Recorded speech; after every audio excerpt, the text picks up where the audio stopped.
আজকে আল্লামা সাঈদী ফাউন্ডেশনেও, সেখানে অনেক আলেমরা ছিল, সেখানে কি বলে পিরোজপুর জেলার আমির ছিল, বরিশাল জেলার জামাতের আমির ছিল। আমি সেখানেও এই ইসলামের সঙ্গীতটা শুনে এসেছি। এই বাগেরহাট এই জেলাটা, আমি তো মনে করি যে আল্লামা সাঈদী রহমতুল্লাহ জেলাটা পুরো পিরোজপুরে না, বাগেরহাটেই মনে হয়। কেন? একেবারে বাগেরহাট থেকে কাছে, বাগেরহাট থেকে যেতে আধা ঘন্টা 1 ঘন্টাও মনে হয় লাগে না, এত কাছে, একেবারে কাছে। এত কাছাকাছি জায়গায় আল্লামা সাঈদী রহমতুল্লাহ শুয়ে আছেন।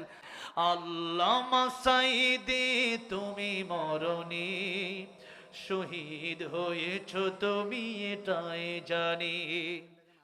আল্লামা সাঈদী রহমতুল্লাহ আলাইহি তিনি ছিলেন এদেশের একজন বাতিলের বিরুদ্ধে লড়াকু সৈনিক, ঠিক না বেঠিক? সারা জীবন কোরআনের ময়দানে তাফসির করে গিয়েছেন, বাতিলের কাছে মাথা নত করে নাই, 13টি বছর কারাগার ভোগ করে কাটিয়েছেন। তিনি আমাদেরকে শিক্ষা দিয়ে গিয়েছেন কীভাবে কোরআনের পক্ষে থাকতে হয়, কীভাবে ইসলামের পক্ষে থাকতে হয়। আল্লামা সাঈদী রহমতুল্লাহ যেদিন চলে যান, এরপরে আমি একটি ইসলামের সঙ্গীত লিখেছিলাম। আজকে আল্লামা সাঈদী ফাউন্ডেশনেও, সেখানে অনেক আলেমরা ছিল, সেখানে কি বলে পিরোজপুর জেলার আমির ছিল, বরিশাল জেলার জামাতের আমির ছিল। আমি সেখানেও এই ইসলামের সঙ্গীতটা শুনে এসেছি। আজকে আমাকে আল্লামা সাঈদী রহমতুল্লাহের ছেলে শামীম সাঈদী হাফিজাল্লাহ একটু আগে এখানে এসে যখন বসলাম আমাকে দাওয়াত দিলেন। তারপরে মাসুদ সাঈদী সাহেব, ওনার সাথেও কনফারেন্স হলো কাতারে, সেখানেও শুনিয়েছিলাম একটি ইসলামের সঙ্গীত আমি লিখেছিলাম আল্লামা সাঈদীকে ভালোবেসে, এবং বাংলাদেশের হাজারো এবং কোটি মানুষের কিছু হৃদয়ের কথা লিখেছিলাম। সেই কথাগুলি হয়তো আমার যুবক ভাইরা বলতে বলেছে, কারণ আল্লামা সাঈদী রহমতুল্লাহের ভালোবাসা এই বাগেরহাট এই জেলাটা, আমি তো মনে করি যে আল্লামা সাঈদী রহমতুল্লাহ জেলাটা পুরো পিরোজপুরে না, বাগেরহাটেই মনে হয়। কেন? একেবারে বাগেরহাট থেকে কাছে, বাগেরহাট থেকে যেতে আধা ঘন্টা 1 ঘন্টাও মনে হয় লাগে না, এত কাছে, একেবারে কাছে। এত কাছাকাছি জায়গায় আল্লামা সাঈদী রহমতুল্লাহ শুয়ে আছেন। ভালোবাসাটা আপনাদের একটু বেশি, সেখানে হয়তো ইসলামের সঙ্গীত আমাকে শোনাতে বলেছেন। তিনি শহীদ হয়েছেন দিনের পক্ষে। দিনের পথে যারা চলে যায় তারা মরে না, তারা কি হয়? শহীদ হয়। তাই আমি লিখেছিলাম আল্লামা সাঈদী তুমি মরণি, শহীদ হয়েছে তুমি এটা জানি। ওয়ালা তাকুলু লিমান ইউকতালু ফি সাবিলিল্লাহি আমওয়াত বাল আহইয়াউ ওয়ালাকিন লা তাশউরুন। যারা আল্লাহর পথে জীবন দেয় এরা মরে যায় না, এরা জীবিত। এদেরকে আল্লাহ রাব্বুল আমিন প্রাণ দিয়ে দেন, এরা জান্নাতে সবুজ পাখি হয়ে উঠতে থাকে, যেরকম সুবহানাল্লাহ। এই জন্য আমি লিখেছিলাম আল্লামা সাঈদী তুমি মরণি, শহীদ হয়েছ তুমি এটাই জানি, শহীদ হয়েছ তুমি এটাই জানি। কারাগারে কাটালে 13টি বছর, বাতিল কেঁপেছে তোমায় দেখে থর থর, ঠিক না?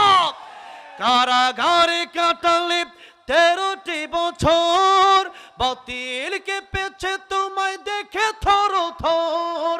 তুমি যে ছিলে মোদের নয়নমণি, শহীদ হয়েছ তুমি এটাই জানি। আল্লামা সাঈদী তুমি মরণি, শহীদ হয়েছ তুমি এটাই জানি, শহীদ হয়েছ তুমি এটাই জানি। দেখা তো হবে না আর এই জীবনে, দেখা হবে জান্নাতে ফুল বাগানে। এই আশা কবুল করো আল্লাহ তুমি, পড়েন আল্লাহুম্মা আমিন। এ আশা কবুল করো আল্লাহ তুমি, শহীদ হয়েছ তুমি এটাই জানি। আল্লামা সাঈদী তুমি মরণি, শহীদ হয়েছ তুমি এটাই জানি, শহীদ হয়েছ তুমি এটাই জানি। আল্লামা সাঈদীর কবর জান্নাতের উচ্চ মাকাম বানায় দেন, জোরে বলেন আমিন। আল্লাহ ওনাকে জান্নাতুল ফেরদাউস দান করেন, জোরে বলেন আমিন।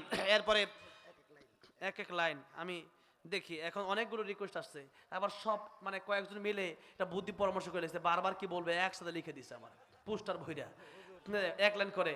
এরপর আরেকটা বলছে ইসলামী সঙ্গীত, কবরের কোন জমিনের মাটি, আমাদের কবর নিয়ে একটি সঙ্গীত আমি গেয়েছিলাম। সেই ইসলামী সঙ্গীতটা, কোন জমিনের মাটি আমার হবে গুরুস্থান, কোন জমিনের মাটি আমার হবে গুরুস্থান, কাদের চোখের জলে আমি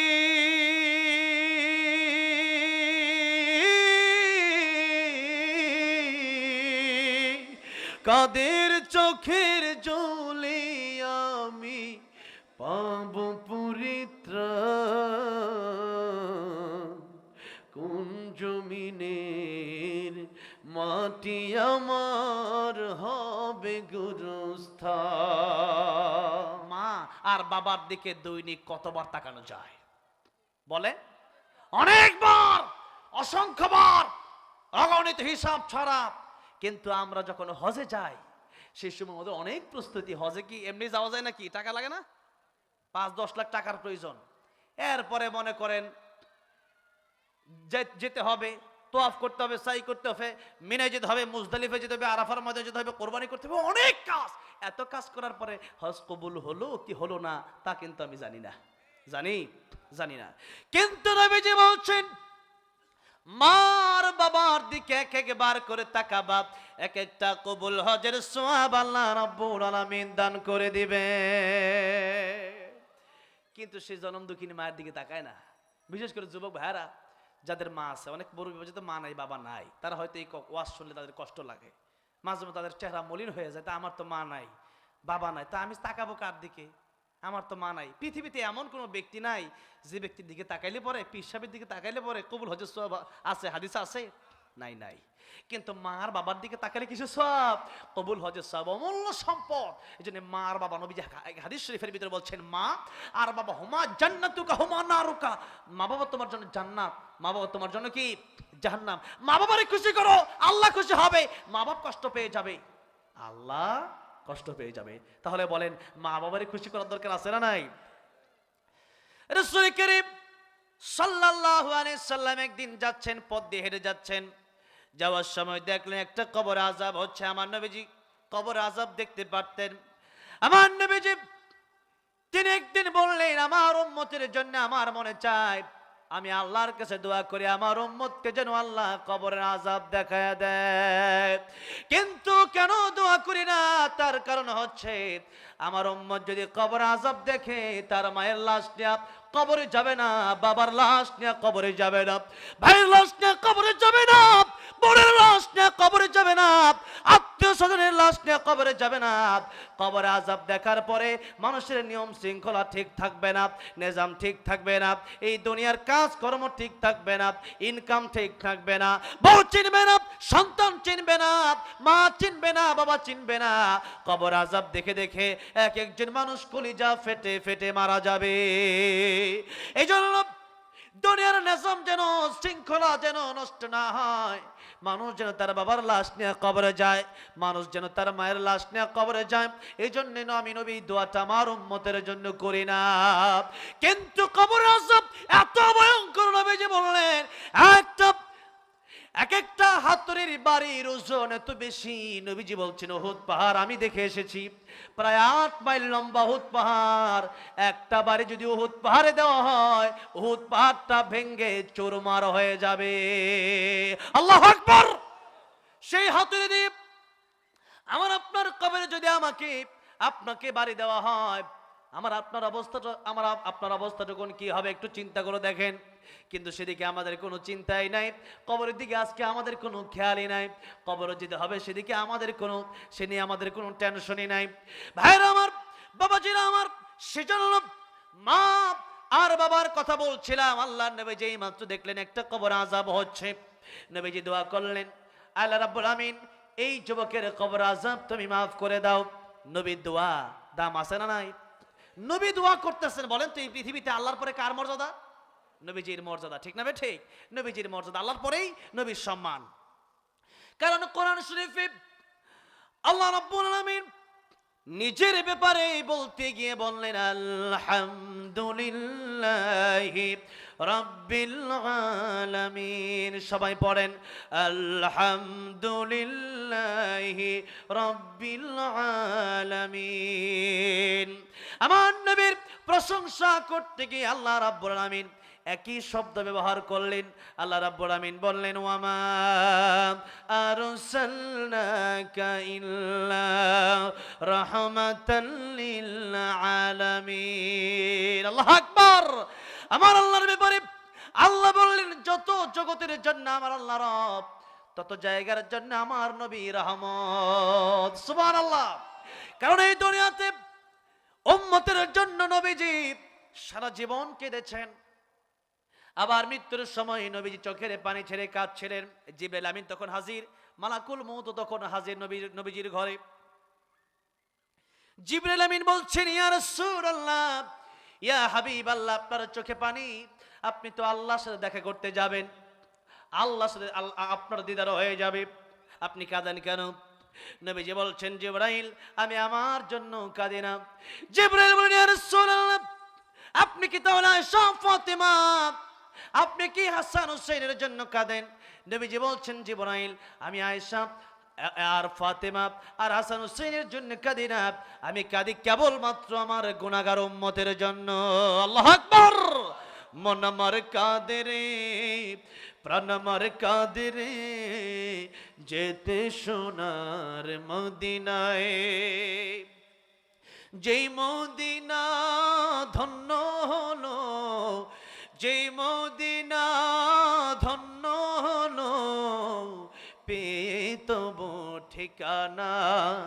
মন আমার কাঁদে রে, প্রাণ আমার কাঁদে রে, যেতে সোনার মদিনায়।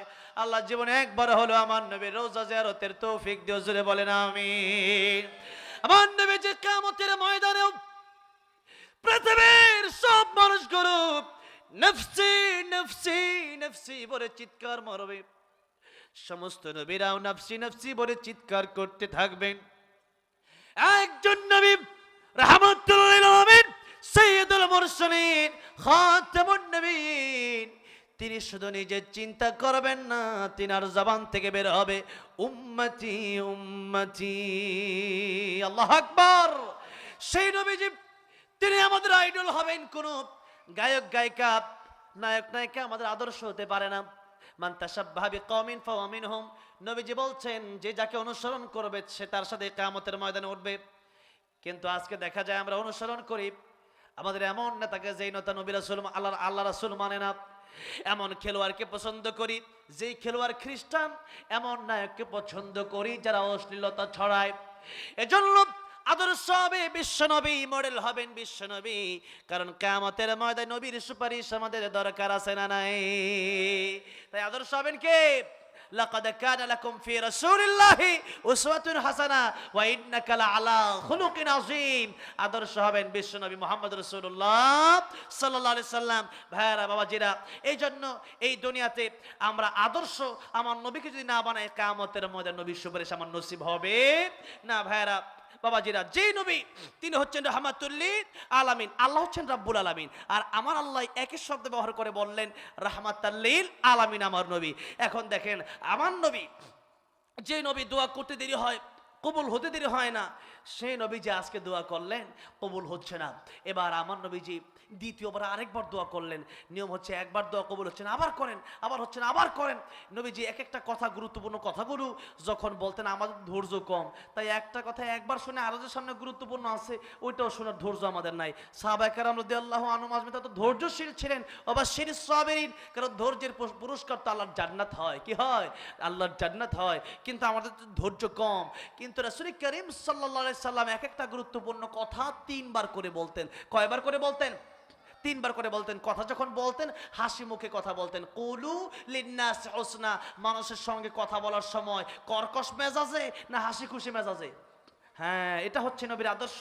এটা হচ্ছে আল্লাহ কোরআন শরীফে বলেছেন সূরা বাকারা, কুলু লিন্নাস হুসনা, মানুষের সঙ্গে কথা বলবা এমন ভাবে যেন তোমার কথাই যেন তার কাছে ভালো লাগে। আল বায়ানু সিহরুন, মানুষের কথাই হচ্ছে জাদু। মানুষের কথার মাধ্যমে যা করা যায়, মানুষের ধন সম্পদ, এরপরে কোটি কোটি টাকা দিয়েও তা করা যায়। না, এই জন্য কথা যেন ভালো হয়, কথা যেন নবীর আদর্শ হয়। আজকে আমাদের কথা শুনলে অনেকের মনে হয় যে আপনি মনে হয় রাগ করে আছেন, আপনি মনে হয় যে আমাকে ধমকাচ্ছেন, আমার দেখতেই পারেন না, এইরকম কথাবার্তা অনেকের শুনলে মনে হয় এগুলো নবীর আদর্শ না, এগুলো অহংকারের, এগুলো ইবলিসের আদর্শ, শয়তানের আদর্শ। তাই হাসিমুখে কথা বলা এটা কোরআনের আয়াতের, এটা কোরআনের বিধান, এটা হচ্ছে রাসূল করিম সাল্লাল্লাহু আলাইহি সাল্লামের আদর্শ। নবীজি 3 বার করে কথা বলতেন, কথা বোঝানোর জন্য কয়বার করে বলতেন? 3 বার করে বলতেন। এখন আজকে দোয়া কবুল হচ্ছে না, নবীজি দ্বিতীয়বার দোয়া করলেন, এখনো কবুল হয় না, নবীজি 3 বার দোয়া করলেন। কয়বার? 3 বার, এখনো দোয়া কবুল হচ্ছে না। আল্লাহ রাব্বুল আমিন বললেন, জিবরাইল আমার নবীর কাছে যাও, আমার নবীর কাছে গিয়ে বলো আমার নবী 3 বার কেন কিয়ামত পর্যন্ত দোয়া করলে আজকে আমি দোয়া কবুল করব না। জিবরাইল আমিন এসে বললেন, ইয়া রাসূলুল্লাহ, ইয়া হাবিবাল্লাহ, আপনি 1 বার 2 বার 3 বার দোয়া করেছেন, 3 বার কেন কিয়ামত পর্যন্ত দোয়া করলে আল্লাহ রাব্বুল আমিন আজকে দোয়া কবুল করবেন না? কারণ হচ্ছে এই যুবক তার মাকে কষ্ট দিয়েছে, মায়ের সাথে তার হকের সম্পর্ক, আল্লাহর সাথে হক হলে আল্লাহ মাফ করে দিত, আপনার সাথে হলে মাফ করে দিত, কিন্তু মায়ের সাথে তার হকের সম্পর্ক যতদিন পর্যন্ত তার মা তারে মাফ না করতেছে ততদিন পর্যন্ত আল্লাহ রাব্বুল আমিন তারে মাফ করবে না। আল্লাহু আকবার! মায়ের কি মর্যাদা, বাবার কি মর্যাদা। রাসূল করিম সাল্লাল্লাহু আলাইহি সাল্লাম লোকদেরকে বললেন, গিয়ে দেখো তার মা বেঁচে আছে কিনা।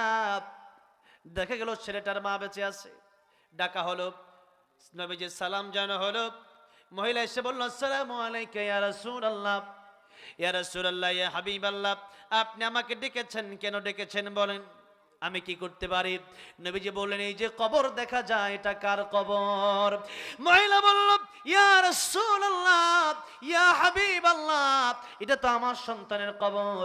নবীজি বললেন, তোমার সন্তানের কবরে আযাব হয়, তুমি যতক্ষণ পর্যন্ত মাফ না দিবা ততক্ষণ পর্যন্ত আল্লাহ রাব্বুল আমিন মাফ করবে না।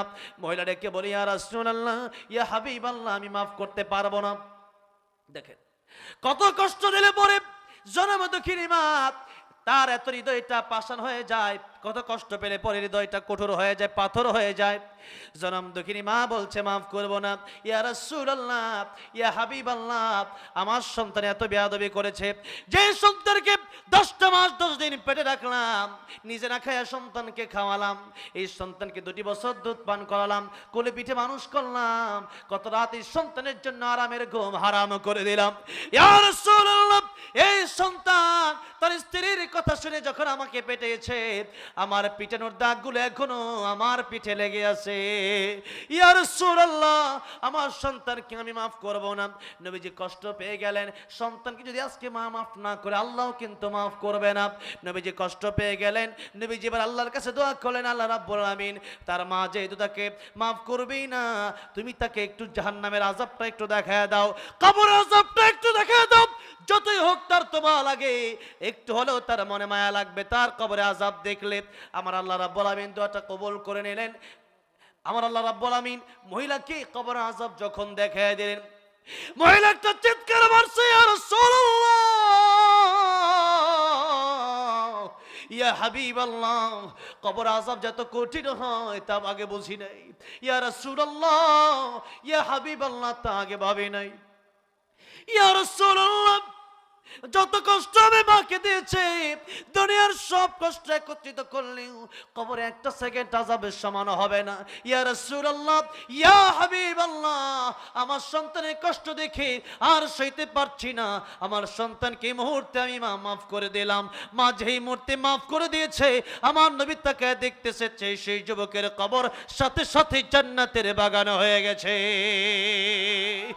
মায়ের চোখে ঝরলে পানি, আল্লাহর আরশ কাঁইপা যায়, কান্দে না যেন মায়, কান্দে না যেন মায়। আমার প্রাণপ্রিয় যুবক ভাইরা, আমার বাবা যারা, যাদের মা বাবা আছে, সর্বপ্রথম যদি দোয়ার দরকার হয়, রিজিকের দরকার হয়, দোয়ার প্রয়োজন হয়, দুনিয়া হতে মনে চায় বিপদ থেকে বাঁচতে মনে চায়, দোয়া যদি কবুল করাতে মনে চায়, প্রথমে দোয়া চাইতে হবে মার বাবার কাছে। জোরে বলেন কার কাছে? নবীজি বলেছেন বন্দুকের বুলেট মিস হয়ে যেতে পারে, কিন্তু মা বাবার দোয়া আল্লাহ রাব্বুল আলামিন খালি ফিরিয়ে দেন না। সুবহানাল্লাহ। আল্লাহ রাব্বুল আলামিন মা আর বাবার মর্যাদা কোরআন শরীফে দিয়েছেন। আল্লাহ রাব্বুল আলামিন বলছেন ওয়া'বুদুল্লাহ ওয়া লা তুশরিকু বিহি শাইআন ওয়া বিল ওয়ালিদাইনি ইহসানা। আমি আল্লাহ তোমাদের উপর আমার ইবাদত করা ফরজ করলাম, শিরিক মুক্ত ইবাদত করবা, আর আমার ইবাদতের পরে তোমাদের উপর ফরজ করা হলো পিতামাতার খেদমত করো। পিতামাতার সূরা বানি ইসরাঈল আল্লাহ রাব্বুল আলামিন একই কথা বললেন। আল্লাহ রাব্বুল আলামিন সূরা বানি ইসরাঈল আয়াত নম্বর 23 আল্লাহ বলছেন ওয়া ক্বাদা রাব্বুকা আল্লা তা'বুদু ইল্লা ইয়্যা ওয়া বিল ওয়ালিদাইনি ইহসানা। আমি আল্লাহর চূড়ান্ত ফয়সালা, চূড়ান্ত রায় হলো তোমরা আমি আল্লাহর ইবাদত করবা, আর আল্লাহর ইবাদতের পরে তোমাদের উপর ফরজ করা হলো তোমরা তোমাদের মা বাবার উপর ইহসান করো, খেদমত করো। কার বিধান? কে বলেছেন? আল্লাহ বলেছেন, মোল্লা বলে নাই। তাই মা আর বাবা তাদেরকে খুশি করার দরকার আছে না নাই? তাদেরকে খুশি করবেন, কবুল হজের সওয়াব পাবেন, আল্লাহ খুশি হবে, জান্নাতের দরজা খুলে যাবে। দুনিয়াতে টাকা পয়সা নাই, মায়ের কাছ থেকে দোয়া নেন। ভাইরা বাবাজিরা, দোয়ার কথা বলছিলাম, বেশি বেশি দোয়া। দোয়া যদি নিতে হয়, আমাদের কাছে অনেকে দোয়া চায়। আমি বলি যে আমাদের কাছে দোয়া চাওয়ার আগে নিজের মার বাবার কাছে দোয়া চান। কার কাছে? নিজের মার বাবার কাছে চাইবেন তো ইনশাআল্লাহ। মা বাবা ঘরে আছে, কদর করেন, কদর করেন। এই অমূল্য সম্পদ। পৃথিবীতে টাকা দিয়ে হজ করা যায়, কবুল হয়েছে কিনা সেই নিশ্চয়তা নাই। পৃথিবীর কোনো মানুষের দিকে তাকালে হজের সব হয় না, কিন্তু মার বাবা তাদের দিকে তাকালে কবুল হজের সব। যতবার তাকাবেন ততবার। এই ওয়াজ বাড়িতে নিয়ে যাবেন কি যাবেন না বলেন? যাবেন তো ইনশাআল্লাহ? মানা যাবেন ইনশাআল্লাহ? মার বাবা আছে, দৈনিক কমপক্ষে হলেও 10 বার তাকান। কমপক্ষে কতবার? আর তাকানোর মানে হচ্ছে না তাকায় থাকলে শুধু ওইটা না, তাকায় থাকার মানে হচ্ছে মা বাবা কেমনে খুশি হয়, সামর্থ্য থাকলে ওইভাবে খুশি করা। করবেন তো ইনশাআল্লাহ? মা বাবা নিয়ে অনেক সময় কথা বললাম।